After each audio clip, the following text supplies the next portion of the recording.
হুজুর, কোনো মহিলা যদি স্বামীর তালাক দেওয়ার আগে অন্য আরেক পুরুষের সাথে বিয়ে করে এবং একটি সন্তান হয়, এরপরে যদি তার প্রথম স্বামী তালাক দেয়, তাহলে সেই সন্তানটা কি বৈধ হবে না অবৈধ? দেখুন, স্বামীর ঘরে থাকা অবস্থায়, মানে স্বামীর কাছ থেকে তালাক গ্রহণ করার আগ পর্যন্ত তার স্ত্রী হিসেবেই থাকবে। পরে যদি 36টা বিয়ে হয়, প্রত্যেকটাই অবৈধ হবে এবং ঘর পতিতালয় হবে। বুঝে আসছে? এবং সেখান থেকে যে সন্তান হবে সেটা হারাম এবং অবৈধ হবে, জারজ সন্তান হবে।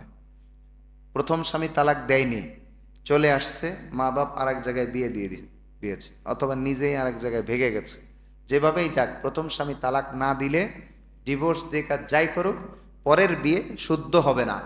যদি কারো ডিস্টার্ব থাকে, তারা শুদ্ধ করে নিতে হবে অবশ্যই, আলেমদের সাথে পরামর্শ করে যে আমার এই অবস্থা, কি করণীয় এখন।